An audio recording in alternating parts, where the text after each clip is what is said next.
Support for this podcast comes from Dice. With over 70,000 tech jobs and career resources like their salary predictor, Dice is the free way to hack your career in tech. Visit dice.com/canyouhackit for more info. Welcome to Blog Talk Radio in high fidelity.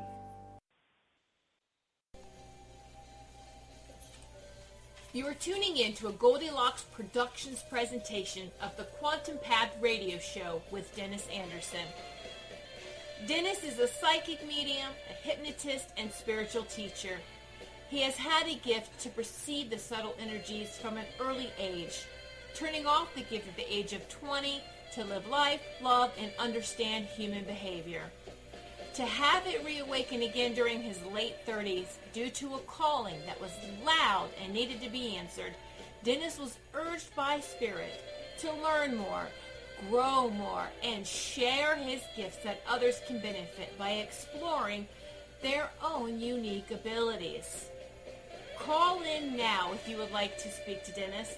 The call-in number is 713-955-0594. Press 1 so that you can get into the host queue. Hello, everybody, and welcome to this January 8th, if I'm not mistaken.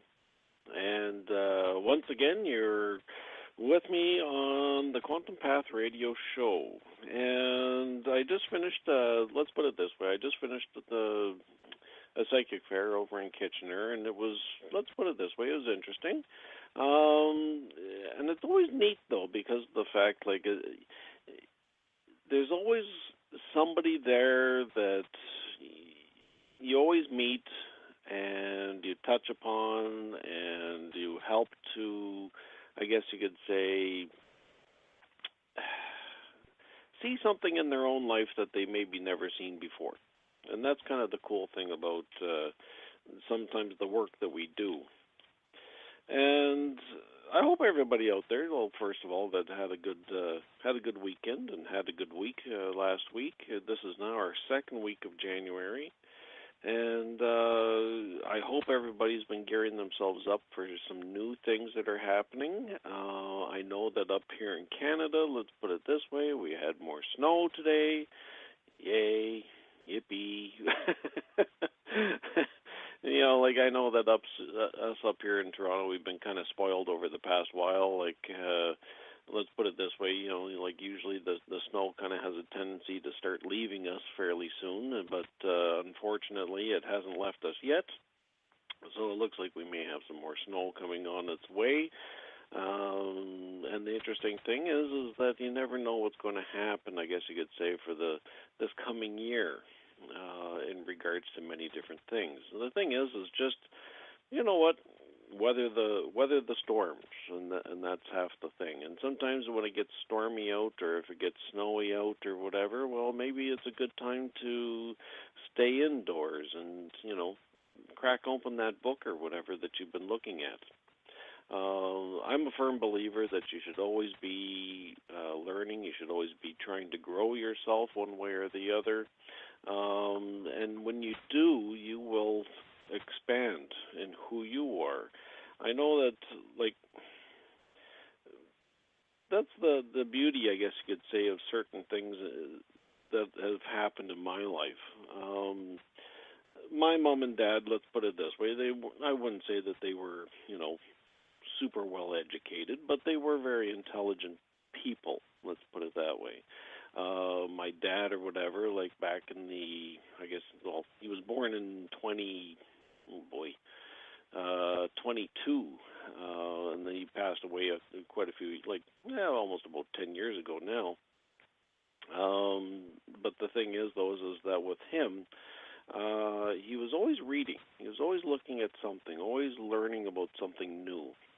He had his magazines, you know, that he always read through. He was a hobby beekeeper, and that was sort of like his passions. And and during the winter time or whatever, like, he would read up on them, like, you know, about their, you know, how to make it better for them, like the diseases and stuff like that to watch out for, all the nuances, I guess you could say. that would go along with it, and in turn, those, I guess you could say, those things got passed along to me, and I myself, like I have a wide interest in a lot of various things, and that's the thing here is like I've learned a lot of different things in a I guess you could say in a fair amount of time, and I hope that all of you out there too are always looking to expand yourselves one way or the other. Like it's pretty easy for us to kind of get wrapped up in, let's say, for example, in the television and so forth, and to turn our brains off, I guess you could say, as we watch certain things on TV. I know even myself, even like they last week or whatever, they had this Big Bang Theory marathon on, and I was actually quite enjoying it. And there was actually a couple of neat things that kind of came out of that too, though. One of them was like my own looking at it. Actually, I guess you could say is that they had Leonard and Sheldon and the other two, Raj and Howard. They're I guess you could say, the four main nerds on the show. But they got together and they said, okay, that's it. This weekend we're going to come up with they're going to brainstorm and come up with these multi-million-dollar ideas or whatever. And when I thought about it, it made me realize, it made me think as well, like within myself, that why can't us, okay, maybe we're, not every, let's go back to, let's say, for example, the millionaires that are out there, for example. Not all of them are geniuses.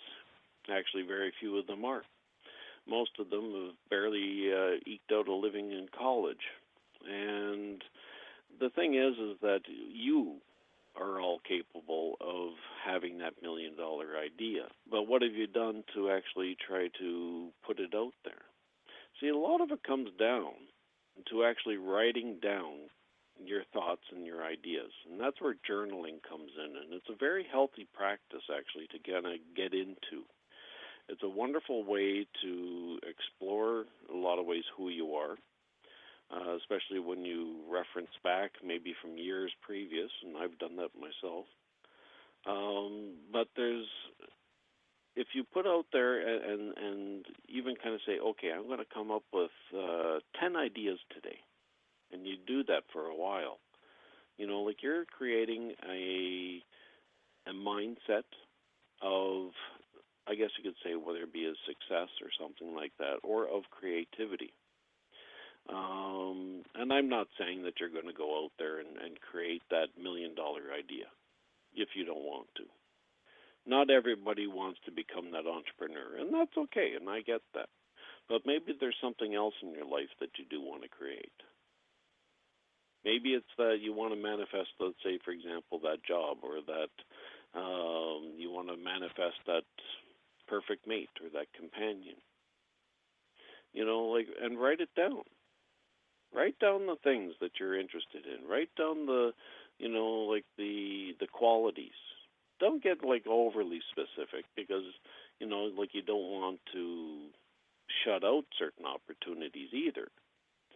You want to make it general enough so that this way it covers a fair range of things.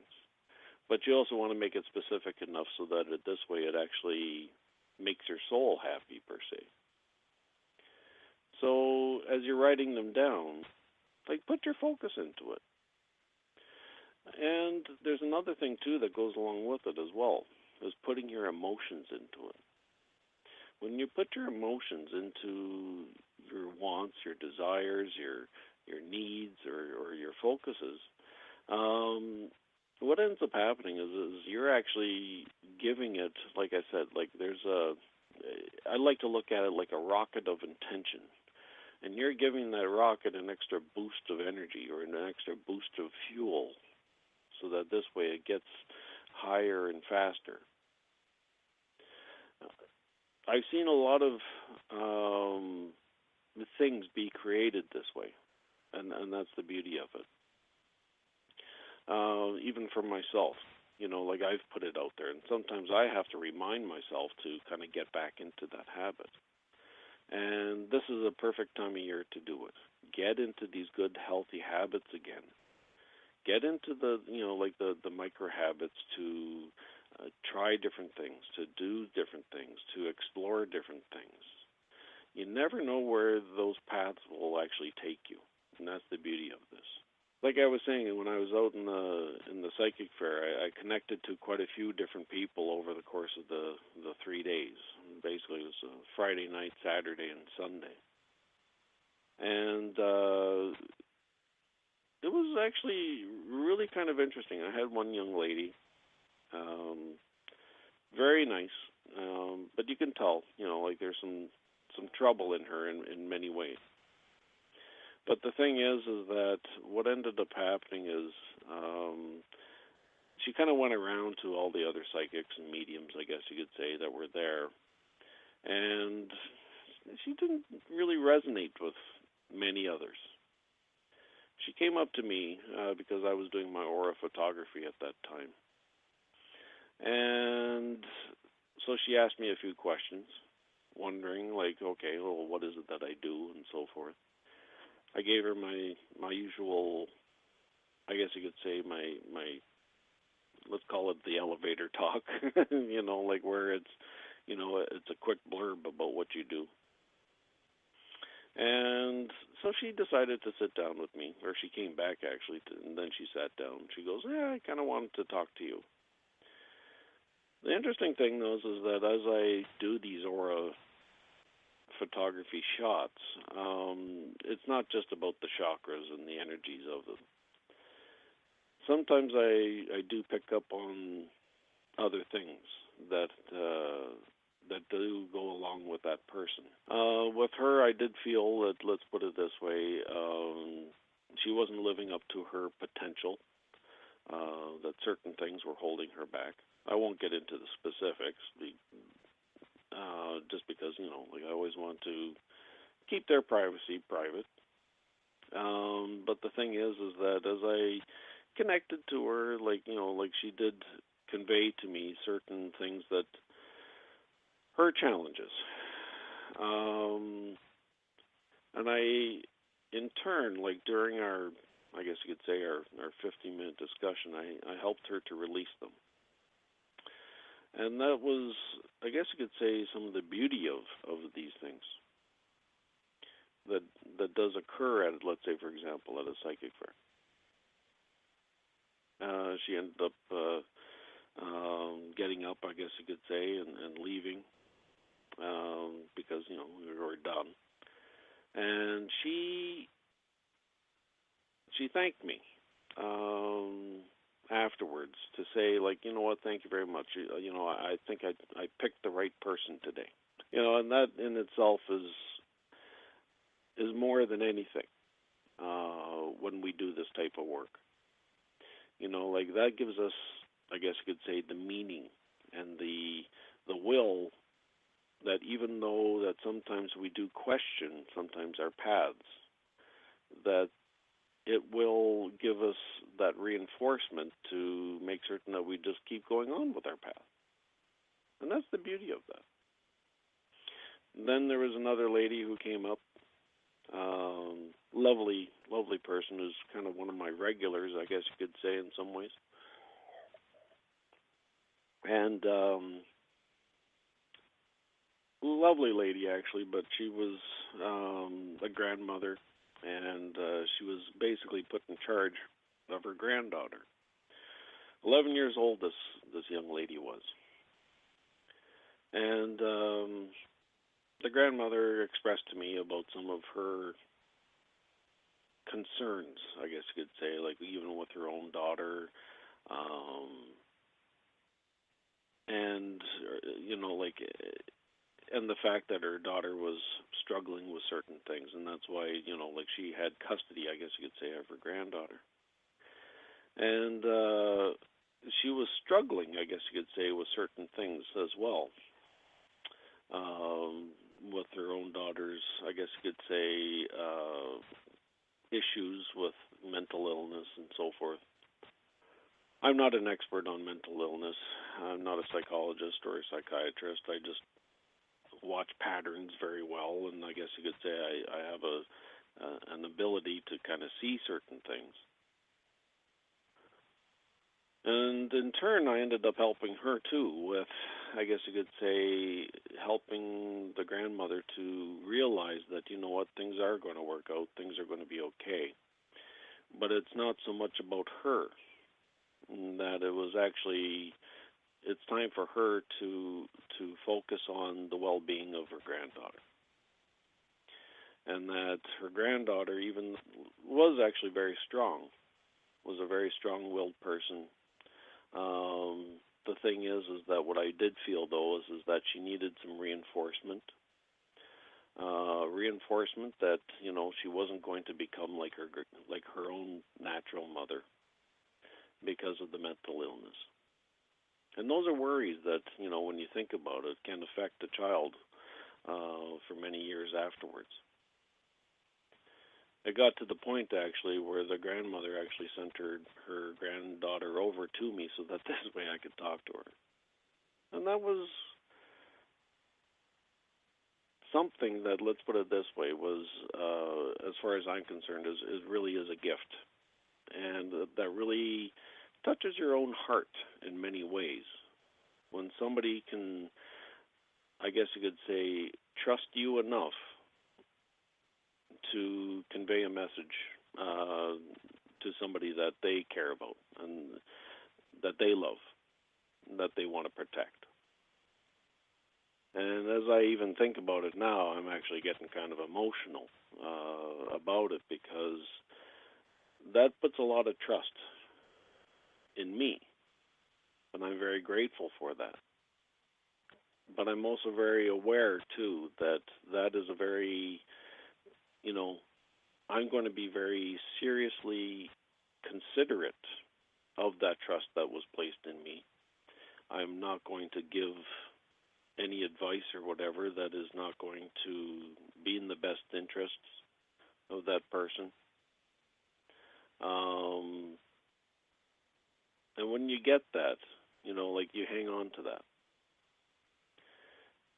And like I said, it's a beautiful thing when you do get it. So for those of you out there that are exploring, I guess you could say, the aspects of whether it be counseling or psychic or mediumistic work or anything like that, be very careful of the things that you do say to people. Be very careful of the things that you do convey to others as much as possible. Yes, you are human, and yes, you are going to make mistakes. Heaven knows I've probably made a few of my own over the course of time. But always put into the back of your mind that you're always going to bring through the highest and the brightest, for starters. You're always going to connect to the highest and the best message for that person. There's a lot out there that will, let's say, for example, you know, like they just repetitively go over and over the same sort of thing, I guess you could say, you know, when they have their clients. But the thing is that look at why you are doing this type of work, okay? And always question. And keep questioning yourself sometimes. Like, okay, am I being in the best interest of this person or of society or whatever? When you question yourself, you're always going to keep yourself on the right track. And that's the key here, keeping yourself on the right track. Like, it's very simple, you know, like, and I've seen it a lot of times, too, where, let's say, for example, a medium or a psychic, they get a little bit of, let's say, for example, exposure or a little bit of fame or something like that, and then all of a sudden it becomes a little bit more of a, let's call it, I don't want to, sometimes there's a little bit of a circus that gets involved sometimes. But always remember why you were doing the work. And that's the important thing there. So out of all the, I guess you could say, advice that I could give anybody in regards to their own spiritual development is to understand why you're doing it. And always, and keep questioning yourself.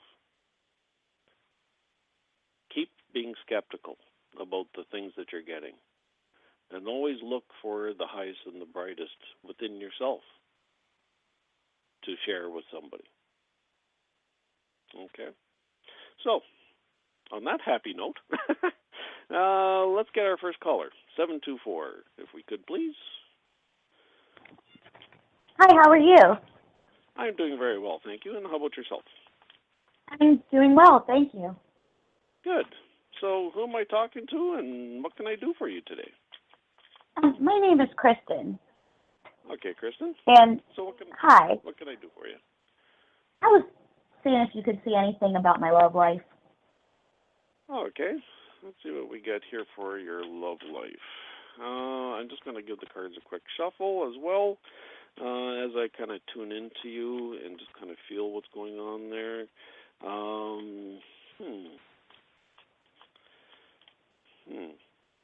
Feels like you've had a couple of interesting relationships in the past.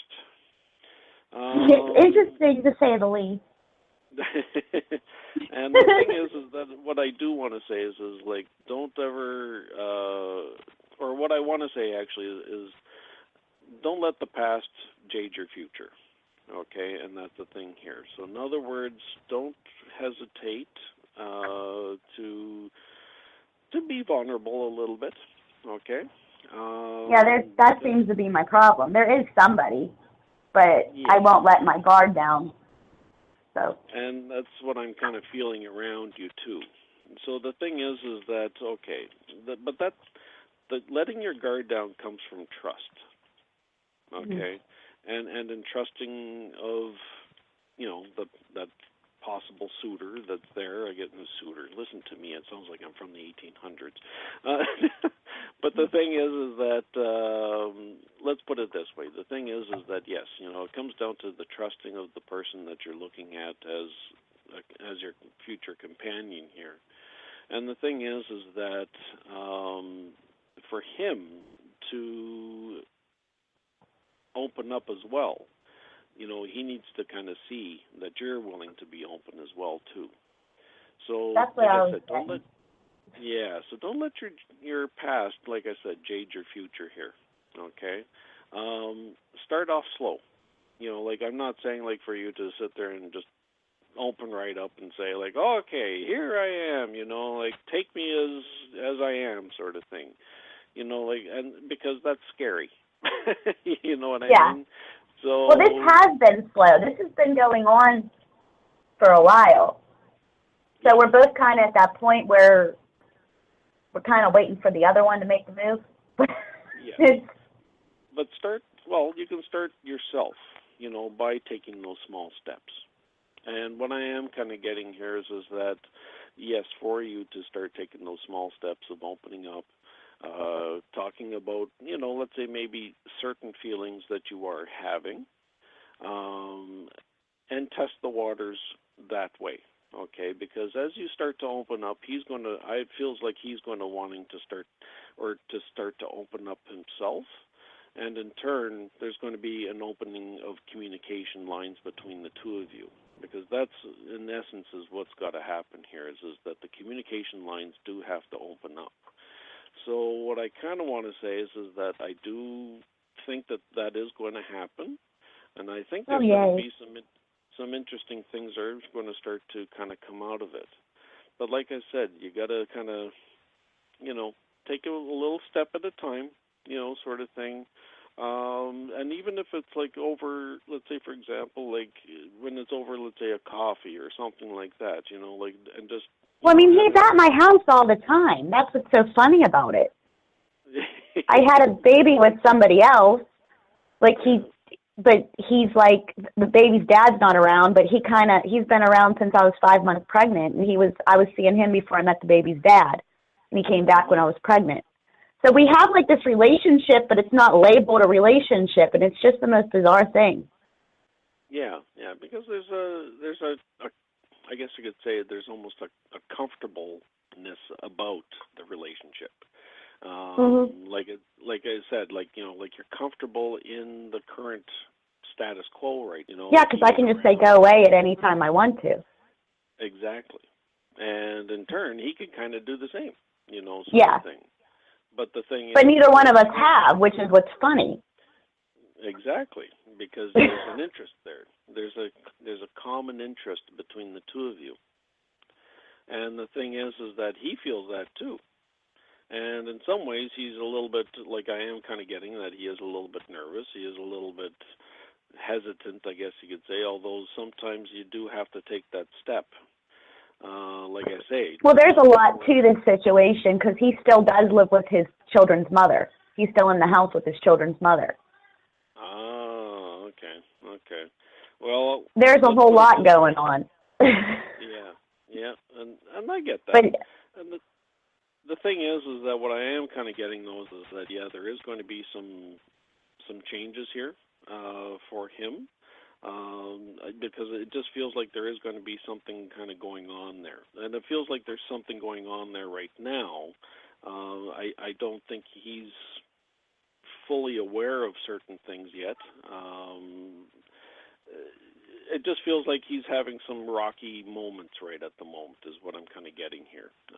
Well, he's been. That's why I just keep my door open and I say, you don't have to ever touch me, but you can still be my friend. You're safe here, basically. Yes. Exactly. He has some issues and she can't deal with them, basically. Yeah.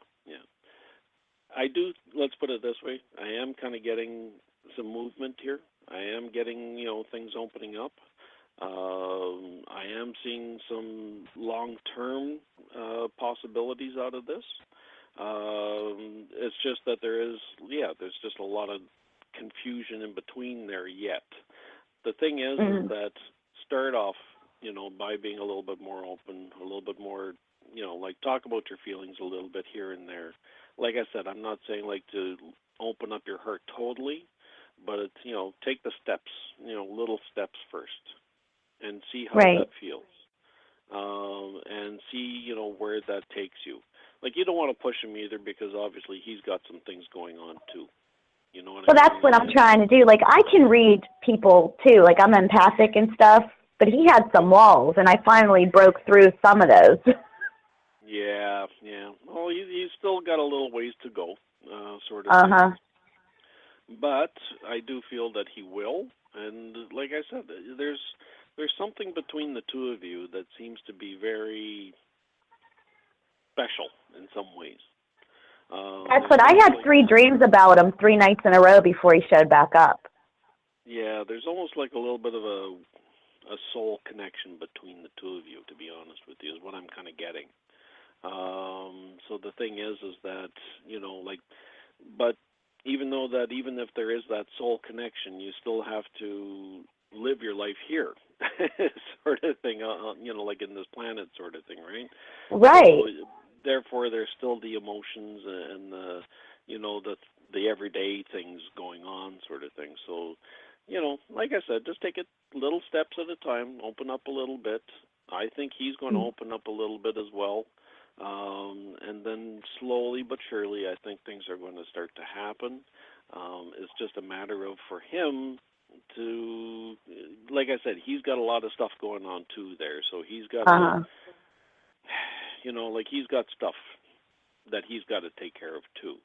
And if he is interested, he'll talk about it, sort of thing. I know some of it. Like I know why he's the way he is and what happened to him up to a certain point, but I think that there's some childhood stuff going on that he's not talking about. Well, that's a very good possibility too. And I do feel that there is certain things, like I said, that are hindering him. Much in a lot of ways like you, sort of thing. Like you guys both have some things going on there, but you can't progress until you actually start to face some of them a little bit. You see what I mean? So if you can, try to take it, like I said, a little step at a time. Try to face those little fears and stuff like that with him, and together, in a lot of ways, you guys can both open up and share in that journey. You see what I mean? Yeah. And then this way, you both can be stronger in the long run for that. And that's the beauty of it, like it's just a matter of allowing yourselves to open up, even if it's, let's put it this way, like even if it's as friends right now. But Right. when you start to open up, you'll probably find that there are going to be other nuances that are going to open and to be created in this relationship sort of thing. And I feel that he is going to do that. Like, he's going to start to open up. My feeling is that he wants to live here, to be honest with you. Well, that's a very good possibility. Sort of thing. But he doesn't kind of know how to get there. Well, and that's about it, because, like, you got to remember, he's got a lot of things on his plate at the moment. And for him to kind of put himself into that position right away makes it very difficult. Mm-hmm. You see what I mean? So he's got to kind of, like, for him, I'm just getting, like, he needs to take things kind of slowly. He needs to figure out where he wants to be, too, in his life, sort of thing. Yeah. So, yeah. You're kind of confirming stuff. Yeah, try not to rush it too much. Just take it a bit at a time and see where it slowly goes. That's what I'm kind of getting here. Okay? Okay. Okay. Thank you. Thank you very much. Thank you. Okay. Bye. Bye.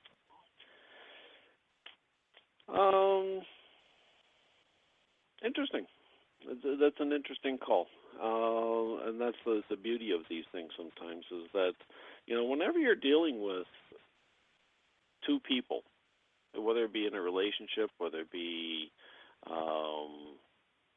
of any relationship of any type. It could be mother-daughter, it could be father-son, father-daughter, mother, blah, blah, blah, or husband-wife, or, prospective boyfriend-girlfriend sort of thing. There's a lot of nuance, and there's a lot of things to look at and to examine. Like, yeah, like, you can analyze it to bits sometimes. But sometimes the only thing that really needs to be done is to just have a little bit of open communication, as much as feasible. Like, depending on the person and so forth. And some people are even, I guess you could say, I don't want to say scared, but they can be hesitant to actually discuss with their own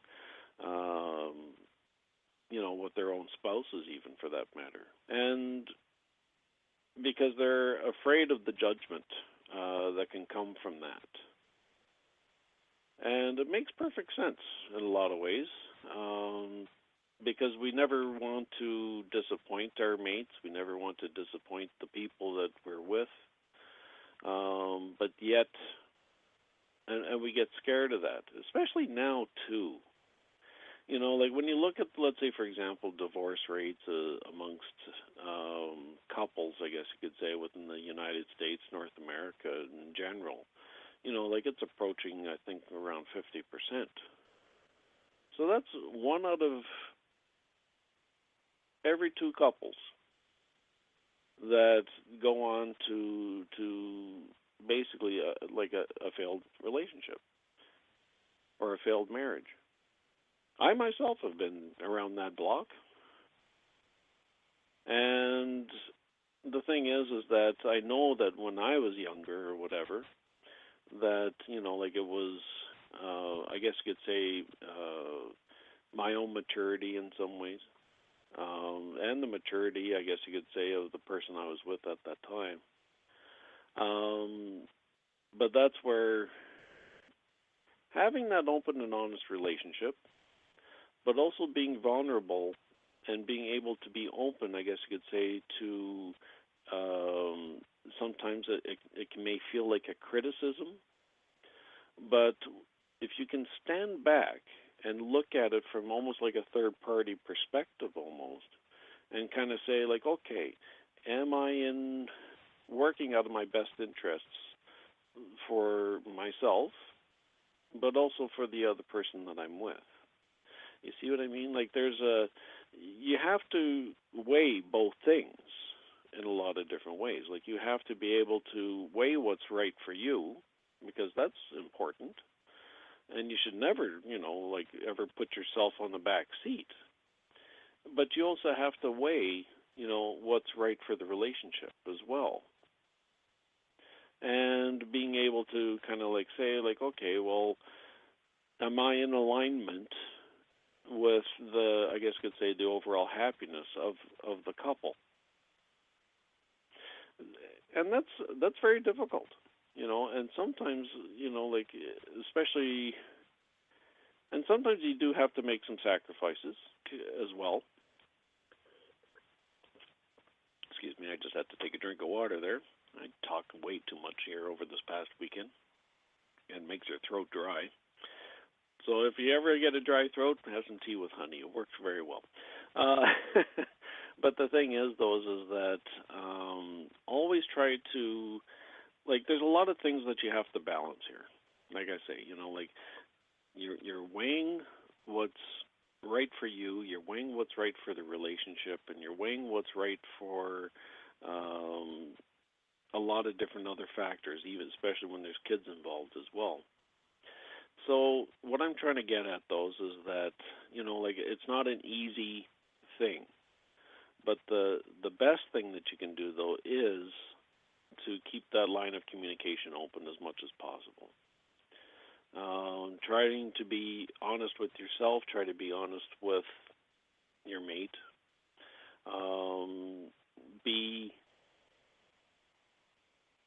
Be as connected and as present with them as possible. I've had some interesting discussions with some other, I guess you could say, let's call them coaches or life coaches or whatever. And the thing is presence within yourself and within those times that you're with them. When you're present with them, things do seem to be better. And let's put it this way, we're always looking for, let's say, for example, at other people to help us, okay, to provide some sort of maybe insight, or to provide some sort of or even just if it's just like advice or whatever. And that's natural for people to actually do that. But the thing is what it feels right within you. And you have to ask the question, just because maybe somebody says oh, I don't see you together with this person, or I do see you together with this person. And that's fine, because that is always a possibility. But what feels right within you at that moment? And try to separate as much as possible that ego within you. That voice, that inner voice that says oh, well, 2 years ago that person did this, or 6 months ago that person did this. Separate as much as possible your own ego from that, your own inner voice from the situation. And then try to be present. And by present, I mean in the moment, in that now feeling with that person, where you're fully connecting, where you're fully engaged, and you are connecting with that person. And you will actually know within your own gut or within your own instincts, person is supposed to be there with you for the long haul. Or maybe they're only supposed to be there for a short time, but they give you those lessons that you need. And that happens too. I myself even just recently got out of a relationship about a year ago. And I honestly thought this person was going to be with me for quite a while. But the thing is that unfortunately, it didn't work out. But the thing is that, we're still friends. We're still very, in a lot of ways, close. But it just wasn't so much our time anymore. And that happens. And you can use that in any sort of relationship. It could even be a career sort of relationship, too. Okay, and take a look at that. But use your own inner knowing and your own sense of presence to be able to gauge where it is that you should go. And that's the key thing there. Use that inner knowing. Tap into that. So, we do have another caller, 954. If you could please, Roz, that would be great. Hello, Dennis. This is Mary calling. I'm so glad to hear you tonight. It's been quite a while since I've heard you on the air. And it's very timely, or maybe I didn't catch your show. I don't know. But I'm glad I found you tonight. Topic is pretty much right on for me as well. Okay. A lot of good advice there. And I, too, am kind of confused about relationship. There was someone that I knew for many years. We're still friends. The person has a serious illness at the present time, coping with that. It didn't develop in the direction that I had hoped for, because I felt that we were very much alike, and we shared many, many things and spent a lot of time together. However, that changed about a year and a half or so ago, and I really wasn't searching for anyone else. I pretty much resigned myself to taking care of myself, because I've had some chronic health issues that really have been kept me away from looking for a new partner. But as it turned out, about 6 months ago, there was someone in the neighborhood who I had met about a year ago, but had not really aligned with them. And it kept popping up everywhere I went, and lived nearby, and so forth and so on. Fast forward, we connected, and we've been together about 6 months. We have a lot of similarities, but also a lot of differences. Our temperament is different. Our religious beliefs are kind of different. He's more structured. I'm more metaphysical. His political beliefs are way different than mine. He's more vocal about it. But he also has some health issues, and some serious health issues with grown family, daughters, and so on and so forth. We all have some baggage when we get to a certain age anyway. He's more in line with wanting a serious commitment, would like to move from where he's at and live with me, because where he is not really a great environment for him at this time. So it's confusing. I really need his help, and it's been many years since I've had anyone as helpful, anyone as affectionate and giving, and just wanting to make me happy, do things for me, and so forth.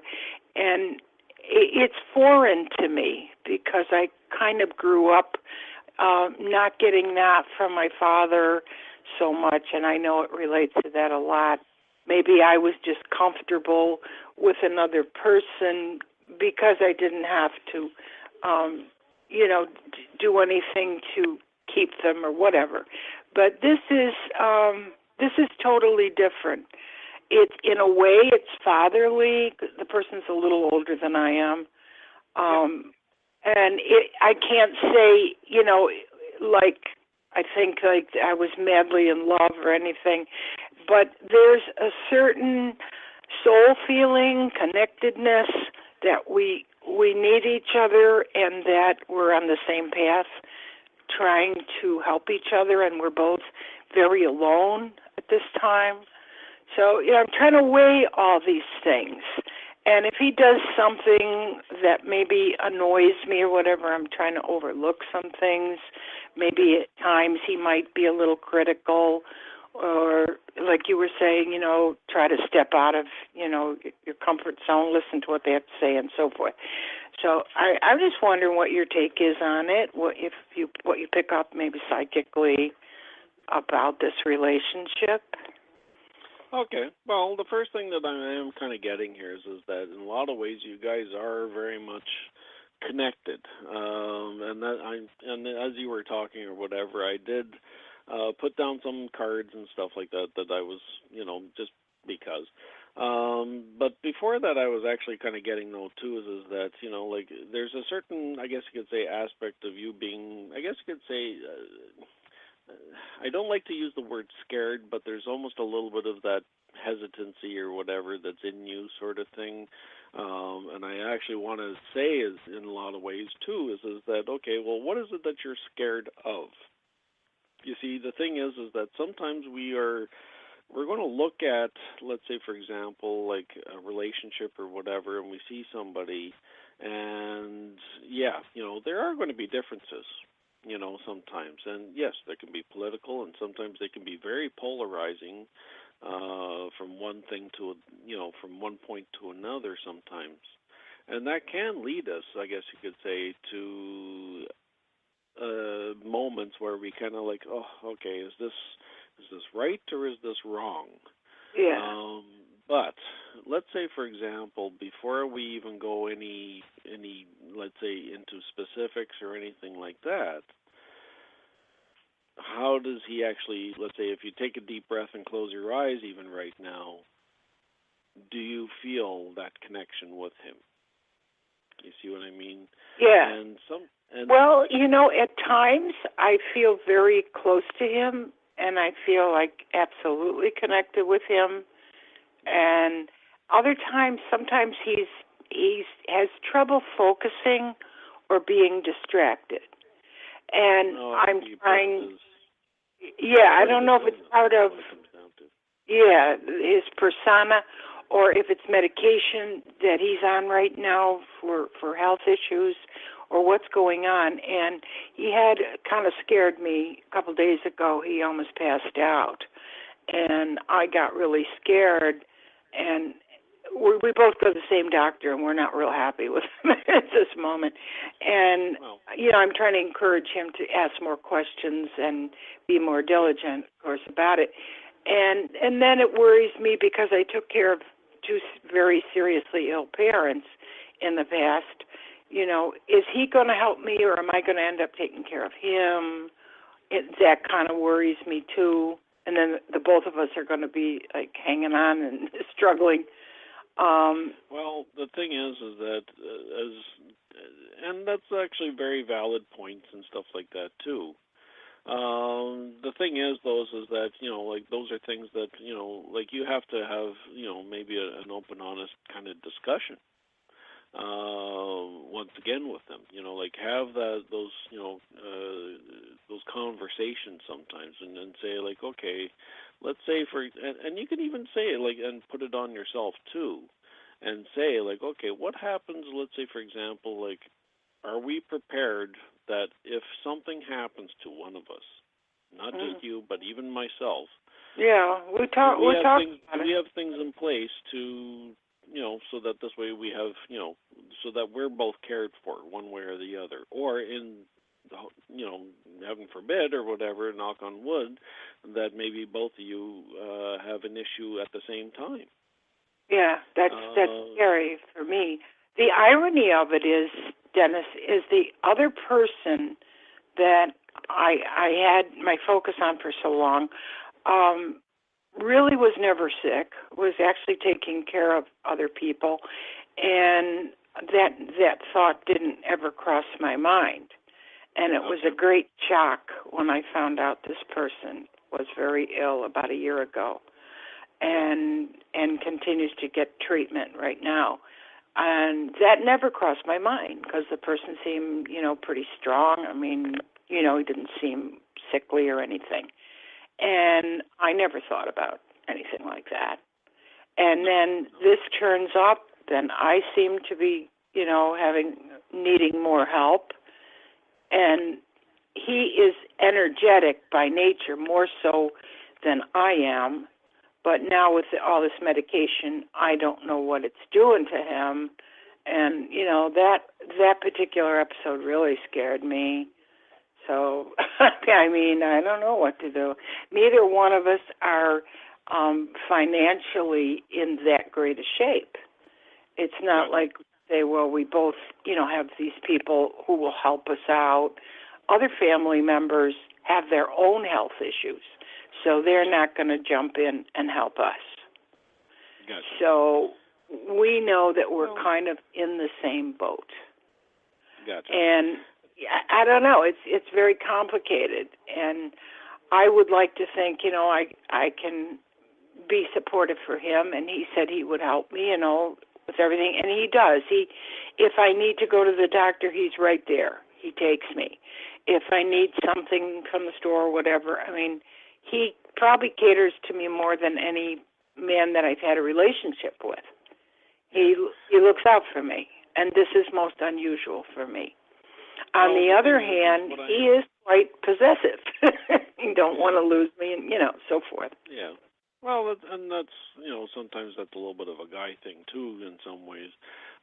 What I am kind of getting, let's put it this way, that, to make a long story short here, is that I am getting you guys actually together in many ways.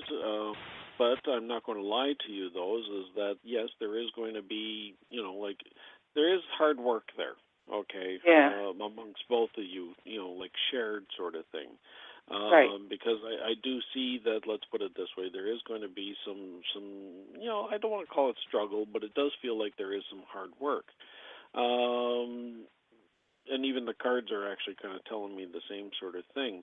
The thing is that sometimes when I look at it as well, though, is that he's kind of, when you, let's say, for example, yes, he's off to, let's say, on, wherever he's living, you're off wherever you're living, and in some ways, the burden might actually be a little bit easier if the two of you are together in some ways, because, let's face it, you only have to take care of, one place, aside from maintaining two. But the thing is, though, is that you're always going to be questioning, okay, is this the right thing for me or not? In regards to, okay, are we on the right path together? Should we be on the path together? But that's where it comes down to, like I said, open, honest communication, that sort of thing. And, if he is interested in, let's say, for example, moving in with you, and if you're kind of thinking about it too, then you're well within your rights, within yourself, and say, okay, then if we're going to do this, we're going to have to kind of, lay down some things that we want to have here together. Okay, in regards to not so much ground rules, but just kind of, I guess you could say, some ideals of, okay, what was going to happen in, let's say, for example, what are we looking for in 5 years? What are we looking for in 10 or 15 or 20 years? How are we going to manage ourselves? Okay, and these are very valid questions, and you can even say, okay, what happens if I'm not well? And what happens if you're not well? And what happens if, let's say, for example, maybe we're both not well at the same time? Yeah. How are we going to take care of ourselves if that happens? And these are very valid questions, that you can ask. And that you can kind of put out there, and you can just say it, I'm doing this because I want to have some reassurance in our lives that that we're going to be okay. Yeah. And you can say, I do care about you, and I am interested, and I like you in a lot of ways. And yes, people will have political differences. They will have various things, too, that, will cause some differences. And sometimes that's the beauty of relationships. Sometimes, it's, that can be a blessing in a lot of ways. But the thing is that, it's all got to come down to, like, okay, how are we going to manage certain things if something is going to happen? And are we willing to step up one way or the other to do those things? Right. And I'm a little more within yourself too. Right. I'm a little more educated in medical things and knowing Yes. about that because of the parents I took care of. So when I see something that isn't right, then I'm pointing it out to him, and then that makes him, step up and say, yeah, something isn't right, where before he might have accepted it. And but like I say, because of the finances and everything, it's not like we can say, okay, we're going to go and get a plan, a long-term plan to help each other. There's no absolute there that we guarantee. And you'll never see, and even if you're the best psychic in the world too, like, you'll never see all the options or all the things that possibly could happen. So the thing is, though, is that you do kind of want to, I guess you could say, just kind of at least create a little bit of ease in your own mind. Okay. Yeah, I kind of want to go with the flow for a while. He was, talking marriage right away and all that, and I have never been married. And there was not that I always turned somebody down. Sometimes it was them or circumstances forced the breakup. And then he doesn't know about this other person either, so there's no reason for me to, explain that. But, and that's dumb. And it's complicated. And then I try to say to myself, okay, fine. Suppose he isn't in my life now. Suppose that he didn't come into my life, or he goes away now and I'm on my own again. And that is really scary when I think of that, because wow, he has helped me so much and continues to be there like a right-hand man, say, I can turn to him. I can call him at any time, say, I'm having this problem, and he the same with me. So, I'm kind of like, well, am I staying in the relationship because of fear? Am I afraid of being on my own again after having all this help? Or what is it, So there is a certain amount of fear. But on the other hand, too, spiritually, I feel like this person was placed here for a reason. Yes. Whether it's long-term or whatever. And make certain, though, too, is that your fears are not coming from your ego, for starters, and that whatever it is that your thoughts in regards to, let's say, what you're feeling, let's say, spiritually, is also not part of your ego coming out, too. Okay, so you got to try to separate that and try to look at yourself from, like I say, like even when I said earlier, is try to look at yourself from the third-party perspective almost as if you're a friend looking in on the situation, and what would your friend say? Okay, so look at it from that perspective too, and then this way, that'll give you a little bit of, I guess you could say, a non-judgmental insight into things. Okay. Yeah. And now, the other person was like so much like me, so we had so many things in common for so long. It's that it's just never developed into a serious relationship. It remained this strong spiritual bond that went on for years. And I still feel some attachment, but it's different now because of things changing. But it's taking a lot of getting used to, because now all of a sudden my religion, or my beliefs, not so much religion, but my beliefs are questioned, and I was in a conservative type of a religion where I'm not in that, and I don't feel like I can exactly go back to that, which is where he is. I try to go occasionally. I will go to church with him, and I will, go along with it. But then again, I'll say, well, why didn't you stay with it, and why don't you remain? I'm a different person now. Yeah. So that's a little hard. I have to cut you off. Because okay, well, thank you very much, Dennis. I wish you a Happy New Year, and I hope to hear you again soon. You're on every Monday, are you? Every Monday at 8 o'clock, yes. Super. Well, you're a great inspiration to all of us. Thank you for being on, and I hope you have a great year. You too. Nice. I think Good night things now. are going to be fine for you. Good night. All right. Thank you. Bye-bye. Bye-bye. Okay, so with that was our last caller, and thank you very much for those that tuned in and that did call in. I really do appreciate you, and I appreciate Roz for working her magic and over the buttons over in the lovely state of Connecticut. Hopefully everything down there is not too bad in regards to snow and the eastern snow problems that they were going on over there, or storm fronts, I guess it was. And with that, I bid everyone a wonderful week, and I can't believe that hour went by that fast. Thank you very much for tuning in, and I will see you again, or talk to you again, next week. Bye-bye.